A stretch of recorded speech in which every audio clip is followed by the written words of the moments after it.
Hey everybody, now I wanted to share a piece of my story pertaining to my visionary state experiences, and today I'm also going to share the area where one of these visionary slips took me to.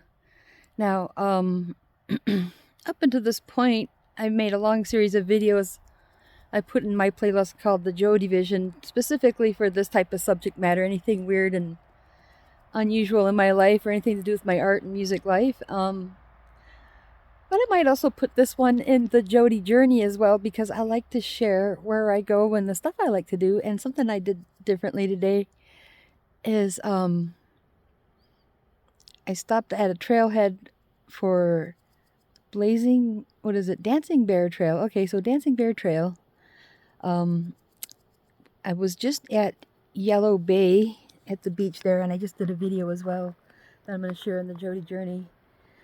And it was a wonderful swim. It was a really good decision to go swimming at Yellow Bay instead of Wayfarers or one of the other beaches I normally go to, because it was perfect. And of course I did soak my head, but I think I've had enough time to dry out a little bit. Anyways, I'm going to show you where I am.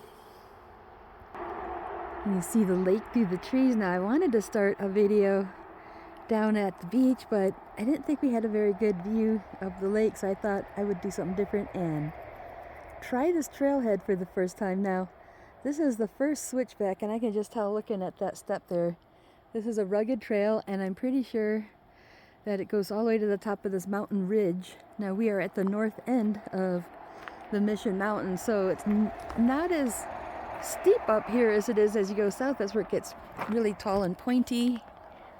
And when you get down to Big Fork, it's like there's a couple of hills down at the north end of that, where I used to live over by one of those hills, and these hills have bears. So calling this dancing bear implies that we might have bears around here, but I don't think I have to worry about that right at the moment. I think they come out when the traffic is light, so if you're driving through here at night, you got to look out for big, dark, fuzzy creatures along the road.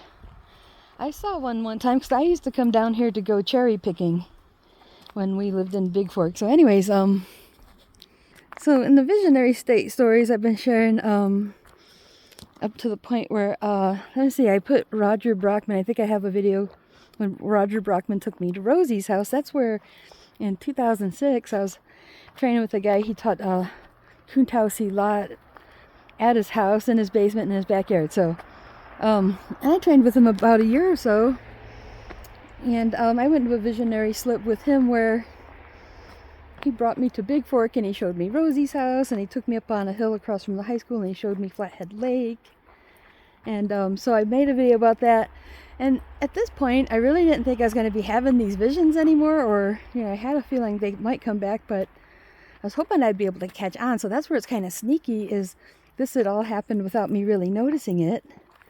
And then I think the very last thing I did to discuss the ongoings with my visionary slips would be the last chance I had to meet Bill Lieb. So now 2007 was kind of a neat year, because I was back in Shaolin, and I was getting ready to test for my 2nd degree black belt when Frontline Assembly were coming to town just the weekend before that. So I went to see them, and it seemed like one of the best times I ever had together with this band. And at the same time, some really colorful things have unfolded that I had dreamt about ahead of time. And so that's something I discussed in that last video. So sometimes I experience a type of remote viewing or something, where maybe you dream about something and it seems to be like maybe you had a way of seeing or foreseeing. Like so I did one about September 11th, 2001, that issue. I think I was dreaming about it when the phone call woke me up from a friend to tell me about it, and so that's a classic case of remote viewing. But in 2005 I decided to write Bill and really give it another shot to explain myself to him. And after I sent that letter off,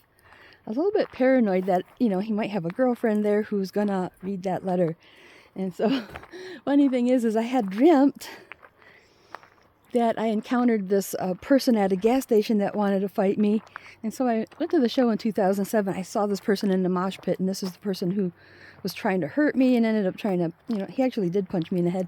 And so I explained all that in that last video. And then the other half of the video was, the other half of the dream. Okay, so this is weird. In 2005, I had a dream about this person who wanted to fight me. And then I just ran and ran and ran. And I ended up going to Bill's house and seeing some pregnant girl. And I knew it wasn't that wife that I met before, right? So it was really interesting because I saw the first half of that there in 2007. And then later, I would learn the second half of that from making friends with a couple people on Facebook, So that's where some of the stories I'm going to tell now, it's like there's a few significant things that happened in Denver, in Colorado, before I left to come up to Montana that kind of carry over actually into my trip up here. So I'm going to show you where I'm going while we're talking so you can see the rugged terrain. So there's a lot of this kind of gray looking rock around here. I think this is such a pretty trail. I should be showing you this trail too. But yeah, so I'm kind of bringing you back to where, okay, so, I went through all that, I went to the show, I went to see the band, and it was just really weird, like some of those things came true in my dream. And so one of the things, let me see here. So let's see.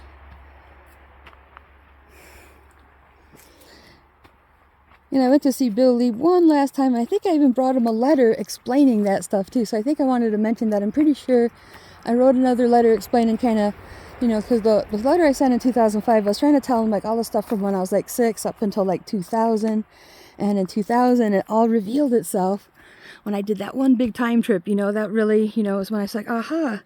That's when I started realizing this was happening. But then I had one little vision creep up and slip by in 2002 where it might have been Bill Lee as a teenager. And the funny thing is these people took me into this room and they were telling me about this person, and then I was suspicious. And I even said, am I in a visionary state? And they're like, yup.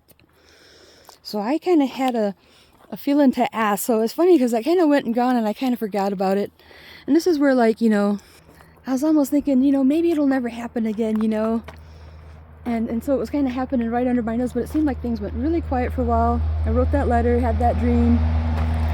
And then 2007, I went to see the band, and it just seemed like a lot of memories were resurfacing at best. And so, I don't know, I was really kind of upset over some of my issues. And so a good friend of mine, John, had me come to dinner with him one night, and he was trying to be real nice, and he even bought me I think he had Frontline Assembly's Total Terror. There was like a couple compilations they put out kind of like at the early part of their career, and so he was trying to show me, he doesn't mind that I'm a Frontline Assembly fan, but he really thinks something's wrong with me, and he was trying to tell me I need to get a brain scan or do something like this. And so this is like getting to be super frustrating, and this is something where, I just feel like I gotta, find a way to find resolve. So anyways, in doing that, that's part of why I came to Montana, was to live with Rosie, because she's really the only person I can talk to about all this weird stuff. And she was inviting me to come here. And so before coming up here, there were a few colorful things that are going to cross over. So I thought I heard people coming. I'll show you where I'm walking. And so kind of like that last time I saw Bill Lee, I said, to myself, if me and him don't, have a good visit and I find resolve or whatever I need to do, then I need to kiss this goodbye, or no, hug him goodbye. So, make sure when I give him that hug, it's that hug goodbye. I'm never gonna come back. And so I was that was part of the reason I felt like I needed to leave Colorado, was to quit being around that music scene, so I came to Colorado because I really wanted to get into music, and that's the band I connected with, or the artist I connect with through those visions and all that shit. So I just figured, well, with Rosie inviting me to come here, I thought that was a perfect opportunity to just kind of like put that part of my life behind me, or at least put it on hold. And I kind of felt like coming up here I would be getting away from it. And instead I felt like I had a different opportunity to find resolve by coming on the internet. And so that's where, in a couple of my visions, I'm going to talk about, I was thinking what I'll do there. Hey, how you doing? All right. Nice day to be out. You gonna start to rain on me? It might, but that's okay.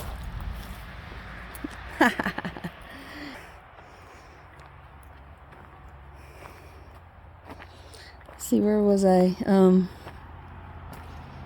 Yeah, so anyways, yeah, there's a different opportunity to reconnect with Bill, and so I want to talk a little bit about those visionary slips, maybe in the next video discussing this. I might have to do a couple of videos going over this period, because some really cool stuff, and a few different topics we need to go over.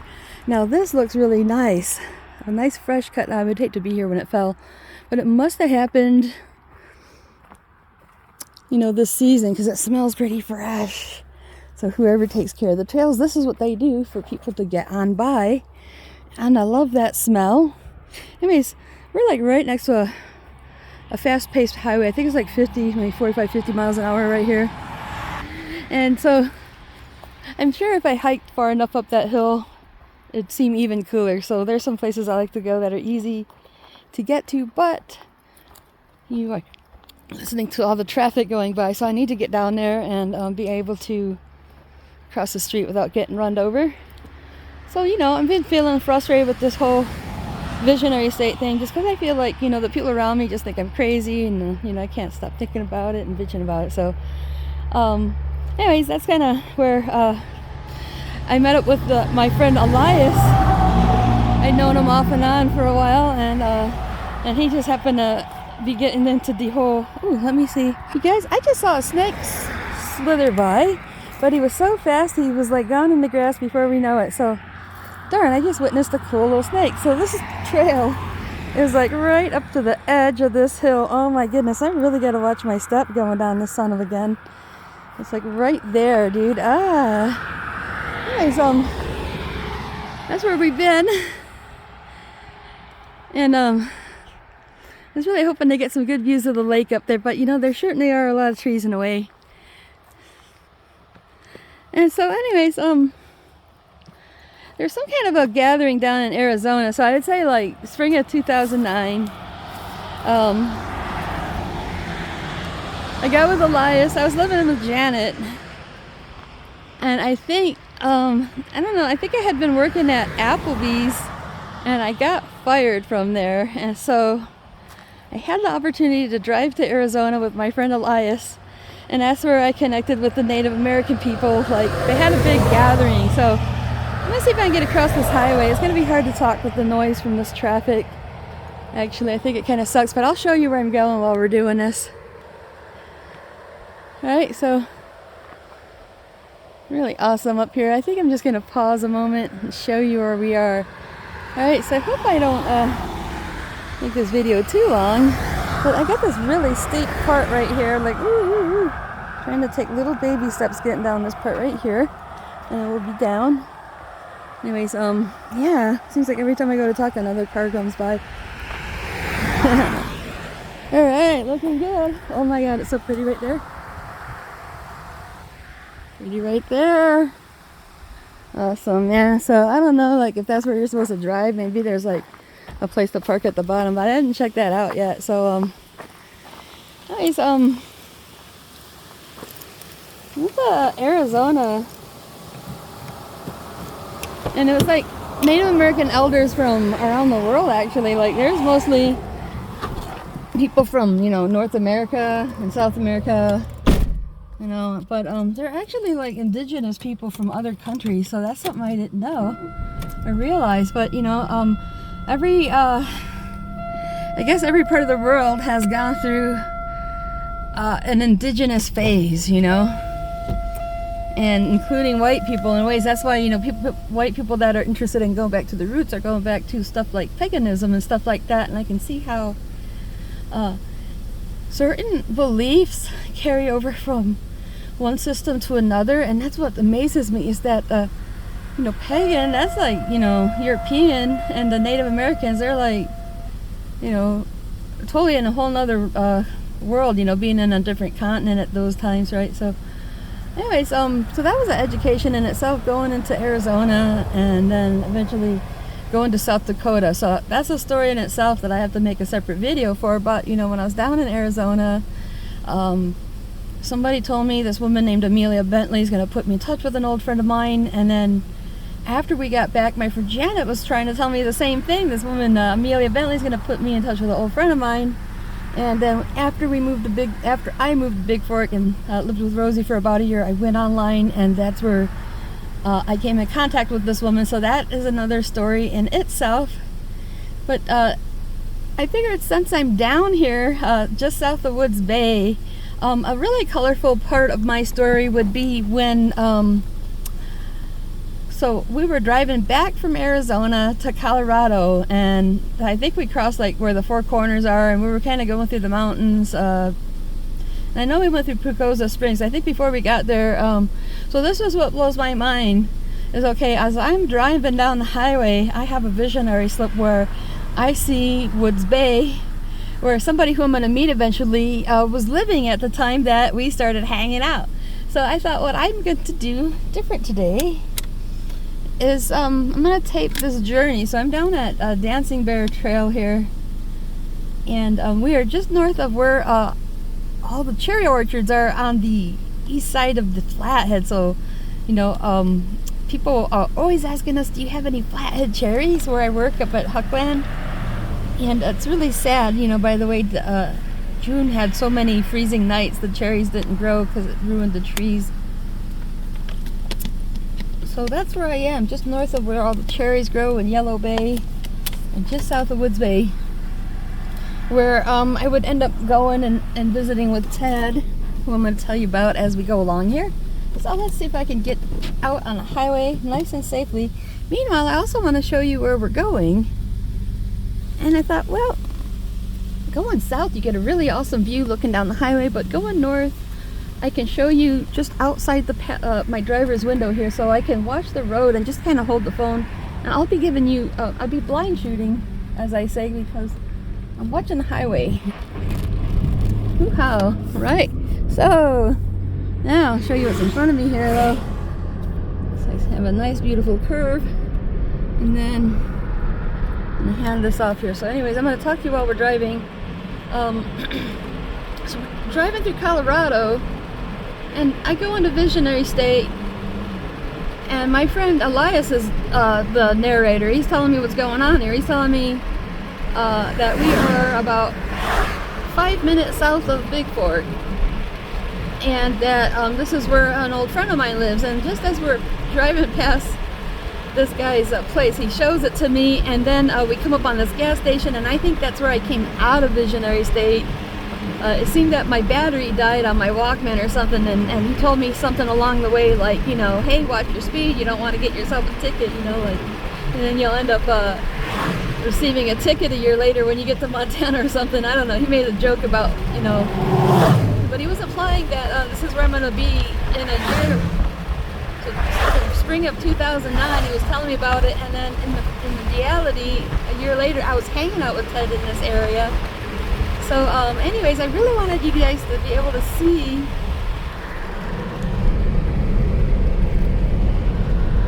how awesome this is. Okay, so there's a little bit of smoke because there's fires all around, like up and down, like between here and the ocean. There's fires all over the place. So some of that smoke blows over. Thankfully, we don't have any big fires right around here. Now, what's in front of me?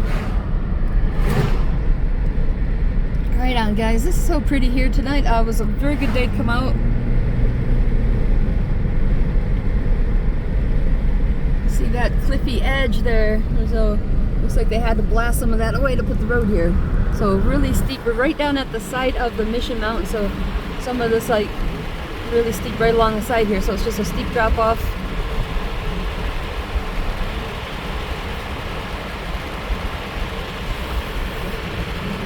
Anyway, so we should be coming up on Woods Bay any moment, and I was really hoping I could show you where this story ties in, you know, because I did have some other visions about Ted, where I was going to Kung Fu class and I was introduced to him in Denver. So this is like a different twist, or different take on how the visions can occur. So, you know, we've seen everything from just sort of slipping off into Visionary State, and, you know, meeting people that I'm going to meet in the future, stuff like that, right? And so in this case, it's interesting because somebody who I'm going to meet in the future shows up at my Kung Fu class. And I was looking for a ride home, and so somebody introduced me to Ted. And so Ted took me home.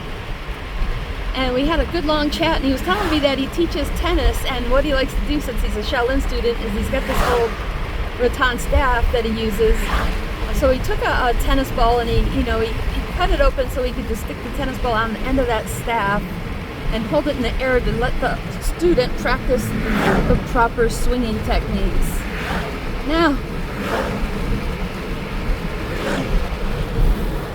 I think the second time Ted came up,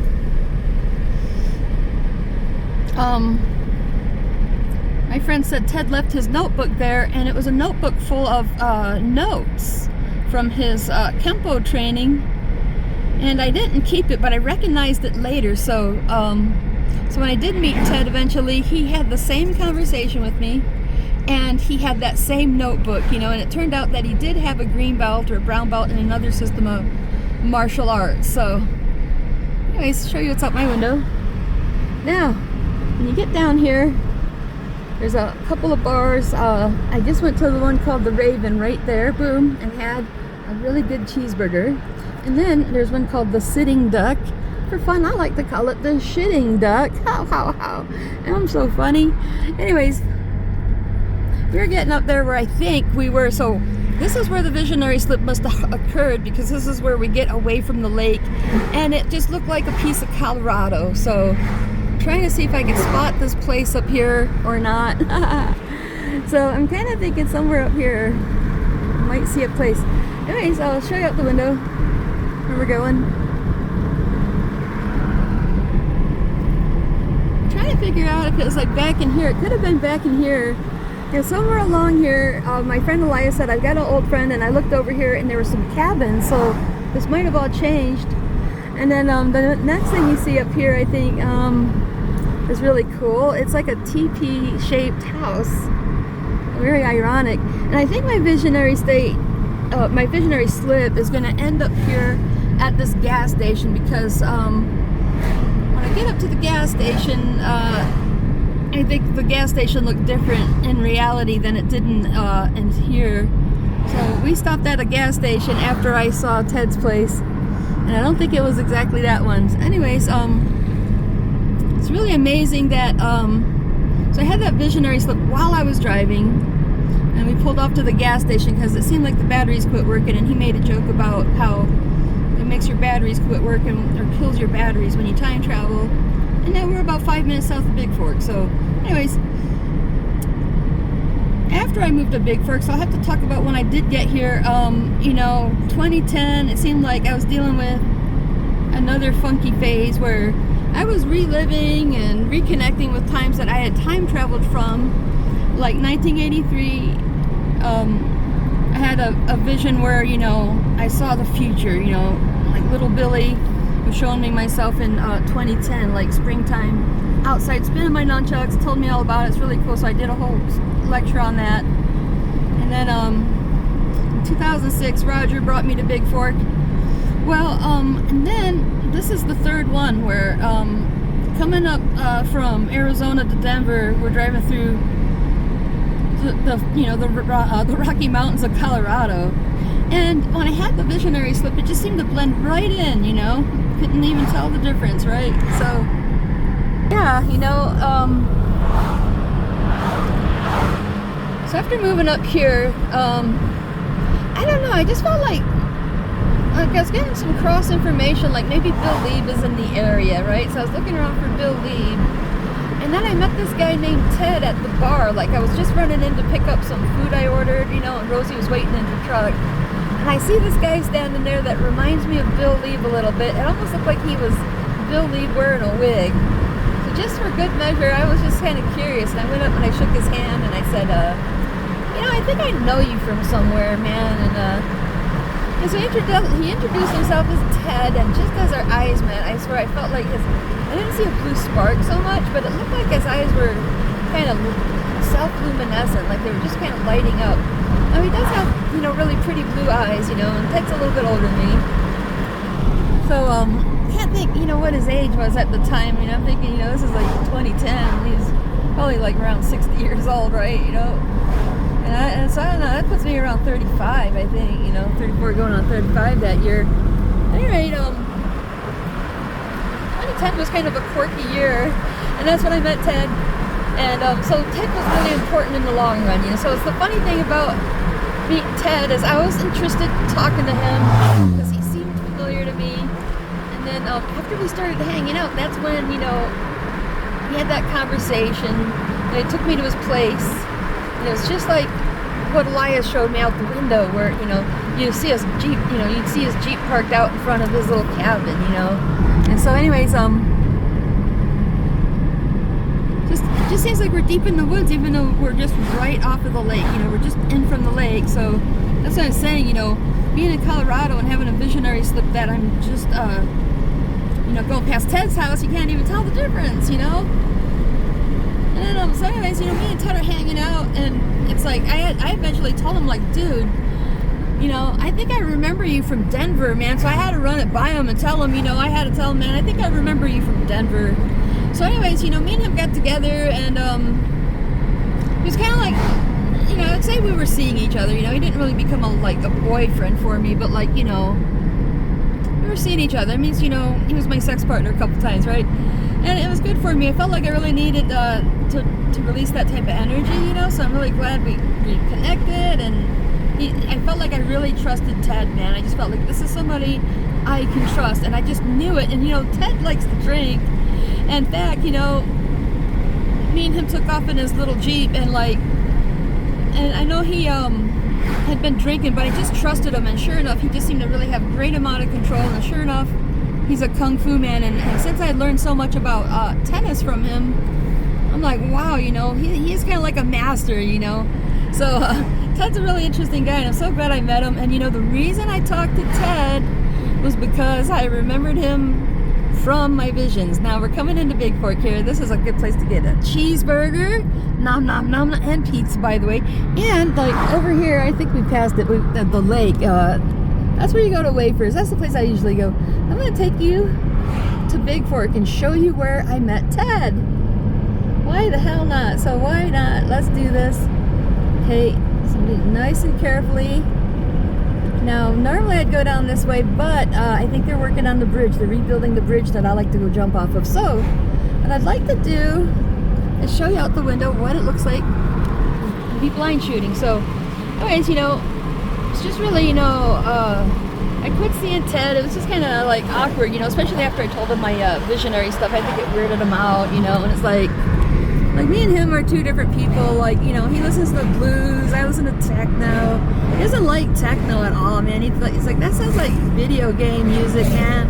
It's not his thing. But we finally met a good woman named Lori, you know, closer to his age.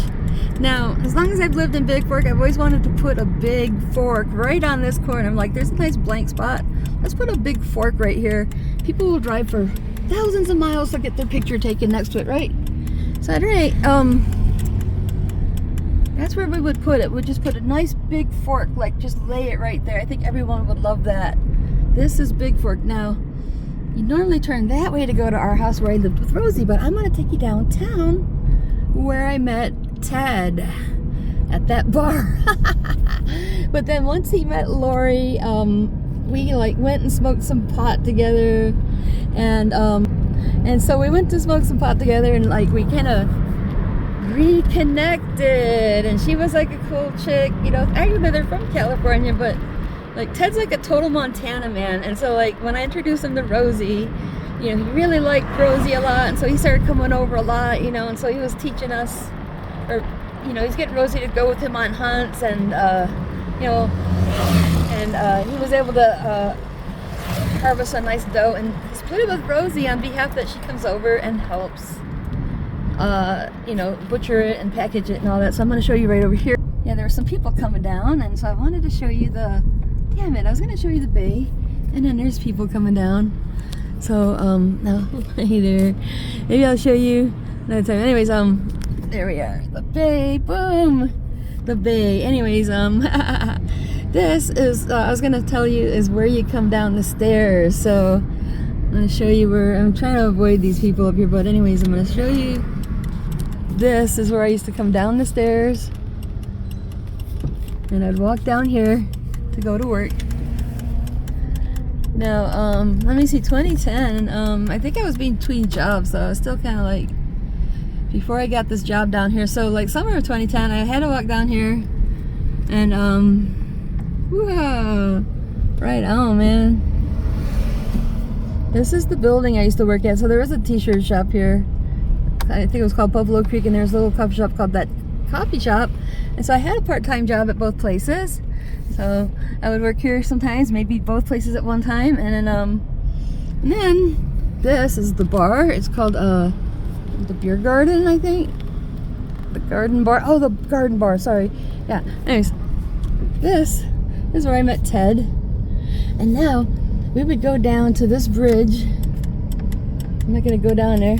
We would go down to the bridge there, jump off, and then we would come over here and go to the bonfire. There was like a place called Brookie's Cookies, and we used to do like barbecue night, and sometimes they'd have live music and stuff. And then this is the back of the bar.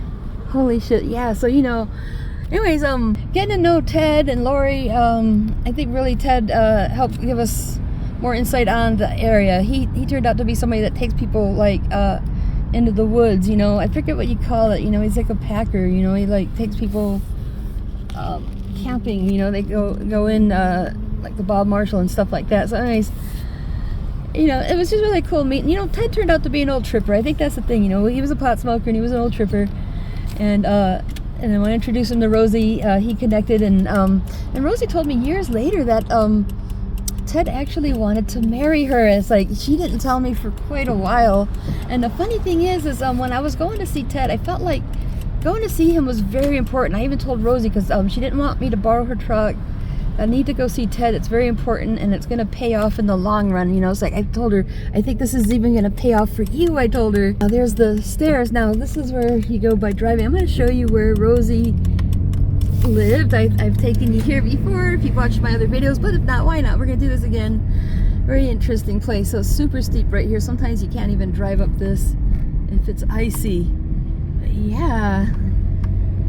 So I love walking around this neighborhood. Now, if you go off here, way over there, that is the Wild Mile. I was almost thinking about going over there to do part of this lecture, so depending on the amount of time we're at. So anyways, here we go. I'm gonna go around the block here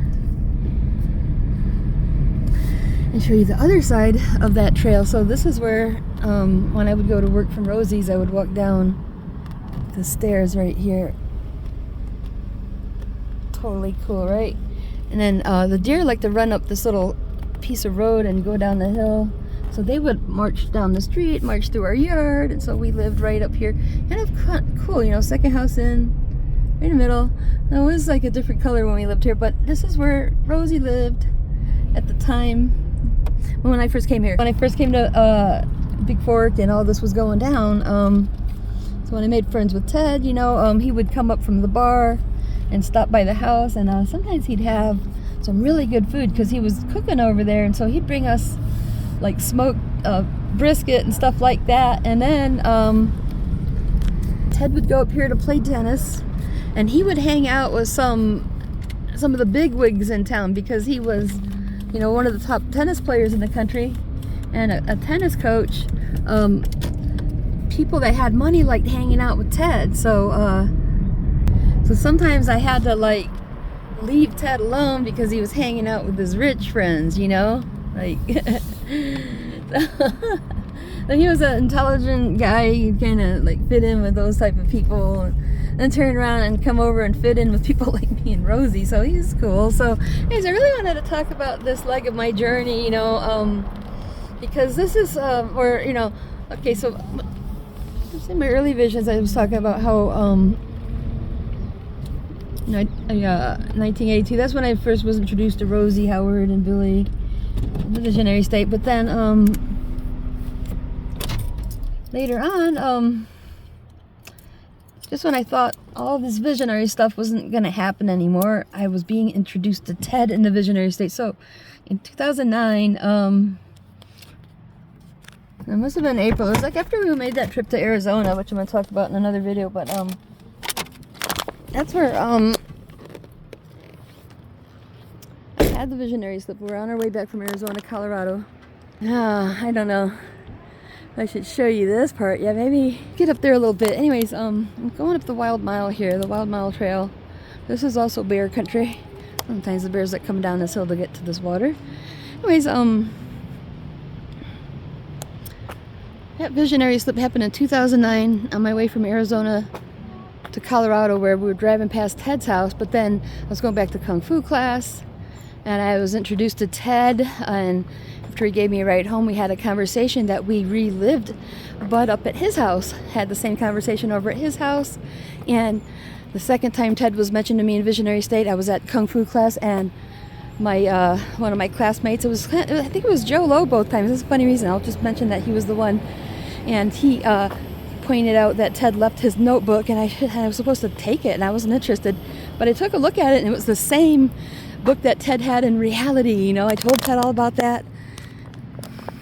And then in reality, I moved up here to Montana. It took till 2010.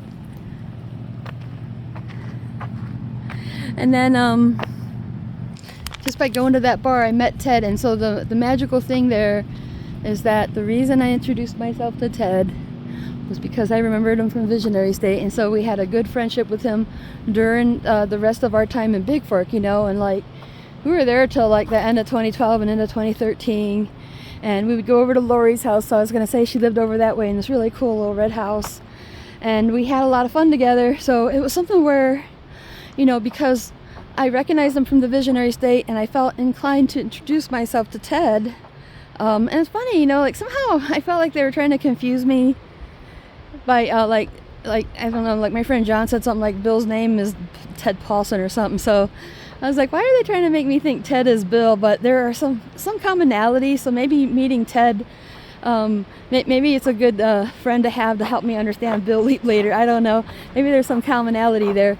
But Ted had a kind of an attractive, you know, kind of that chiseled look, you know.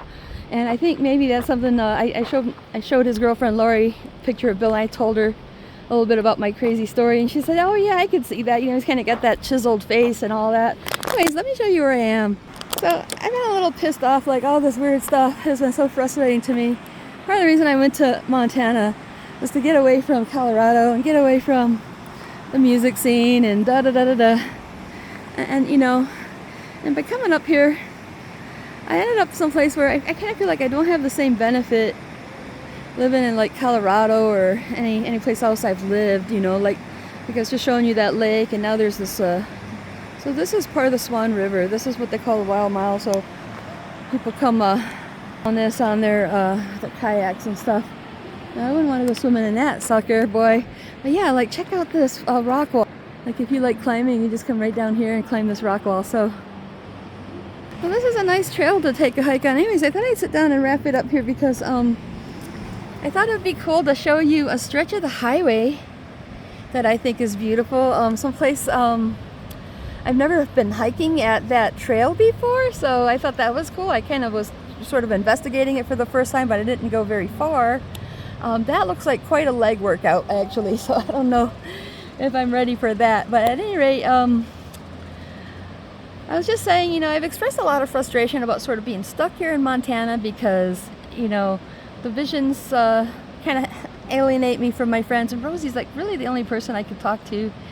And since she died a couple years ago, I've been kind of reflecting on how this all began with the visions going back to 1982. That's where, you know, Rosie was introduced to me in a visionary state in 1982. And it's cool that me and her made friends, and we had a good, long-lasting friendship. But then I'm just like, but what's with, you know, Bill leave? You know, I've had so many cool visions about him, but he's been so hard to get through to.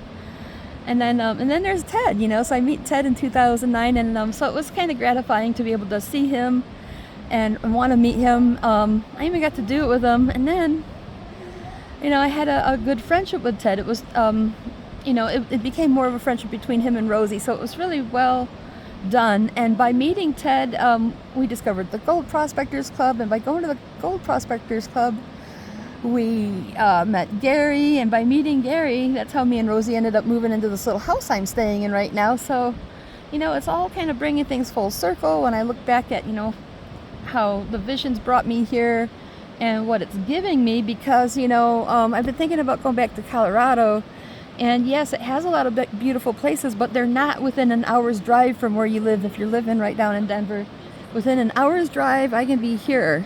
In fact, I used to just live like a few blocks away. I used to just go outside and walk up the street. So if I could, I would move right back to Big Fork, like just go that way. It's only, a few minutes to the house we lived at, so anyways, yeah, and it's like, I sign a month lease. I can kind of still do the same thing. I can still pack up, move away and stuff like that, but I just feel like, I gotta keep this as a home base. And it's just one of those colorful things where I'd had a few different visions about being here before coming here. So 1983, 2002, and then 2009, like months before I moved here. And then of course, after I got here, I did have some colorful, there were really sneaky ones too. I had some visionary slips after I got to Rosie's house. But then in 2010, like everything kind of came to a head, and I was just like really freaking out, and I was really confused, and I just thought, I had some mixed information. So show you where I'm coming from. I had some mixed information, and I thought Bill Lee might be living around here or something. Like maybe, it's just kind of something where, I wasn't sure like if they knew each other or not, and like she wasn't supposed to tell me. So at some point I started freaking out, and I'm like, Rosie, if you know Bill Lee, you better tell me, because I thought, I was really kind of mad. I thought maybe she was holding out on me and not telling me, and so it made me feel paranoid. And so it was a really rough, I don't know, it was like about a month or something. I was going through a really rough spell. I had pneumonia, and I was taking some kind of medication, so I don't know if that had anything to do with it. Sometimes when you get an infection, it can make you delirious or something like that. So that, I don't know if that ties in with any of that, but I was just really going through a stressful period in 2010. And when I met Ted, I think I was coming down from that pneumonia, and I was starting to level out, and it seemed like by getting with him and having some human contact, it really helped me to become more hormonally balanced or something like that. So it felt like it was very good for me. So I'm really glad I met Ted, and it was just really weird.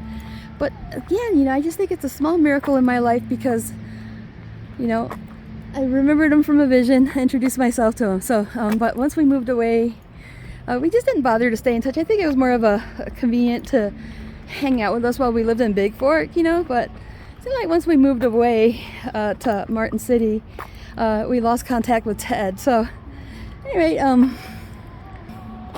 like to think part of the consequence of my visions and getting frustrated and looking for help, part of the consequence of that is having moved to Montana, where this place, they're calling it the last best place. It's one of the last places where there's not a lot of people yet, so I guess not, and there's enough people up here to fuck everything up, but not as many as other places.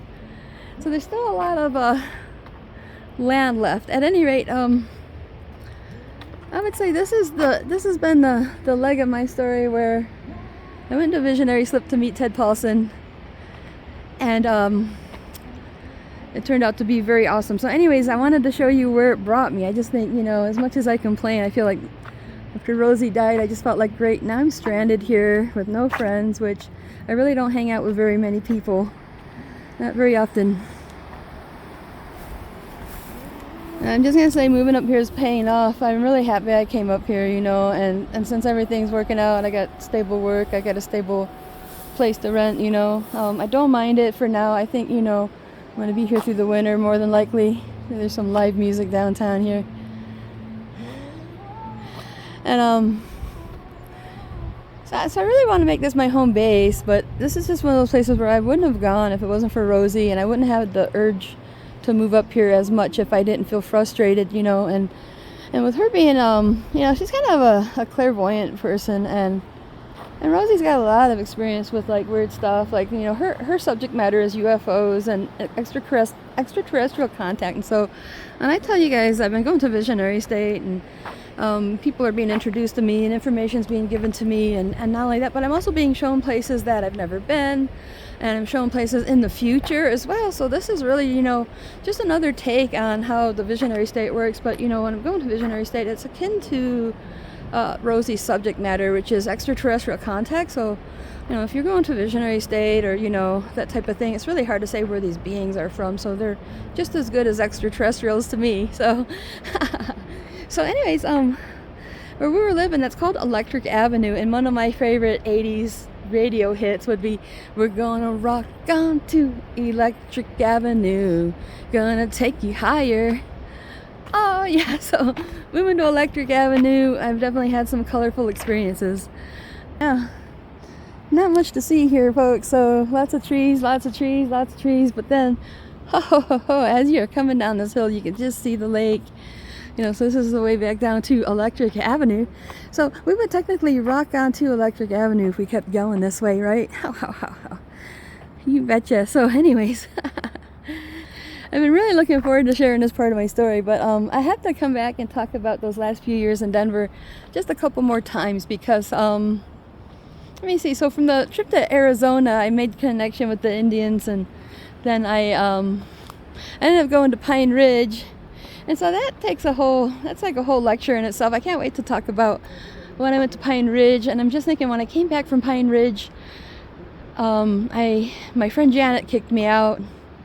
I had all my stuff in storage, and then I was staying over at my friend John's house until I could figure something out. And I got on the phone with Rosie, and she said, "Hey, why don't you just come to Big Fork?" And so that's when she bought me the bus ticket. So, so that's kind of where my timeline is going, is, from, spring of 2009, I had a couple of significant visions connecting me with Ted Paulson and Big Fork. But then in June of 2009, I actually took that bus ride, and it's been a very different part of my life, from being in Denver. Denver was a part of my life that it was unique in its own way, but living in Montana, I used to collect music. I used to go to the record store. I used to go to concerts. And since I come up here, it almost seemed like I quit collecting music and I quit collecting concerts so much. I mean, I've gone to a couple concerts and I've had a few CDs added to my collection, but it's been mostly a life of learning my way around outside and stuff like that, learning my way around the area. And I've always thought it was a good idea to live someplace that has a thinner population. And since I've come west, I can never turn back to the flatlands, where I'm always going to want to live near the mountains and near, a big lake or something like that. That's what I like. So anyways, you guys, I'm going to try to wrap this up here. This has been a super colorful part of my story where somebody's shown to me 2009 in a visionary state. I met them here in Big Fork, and it helped connect me to the Gold Prospecting Club. It helped us connect to Gary, and it helped put me right where I am at that place down in Kalispell where I live. So you guys have a great day, and I'll talk to you soon.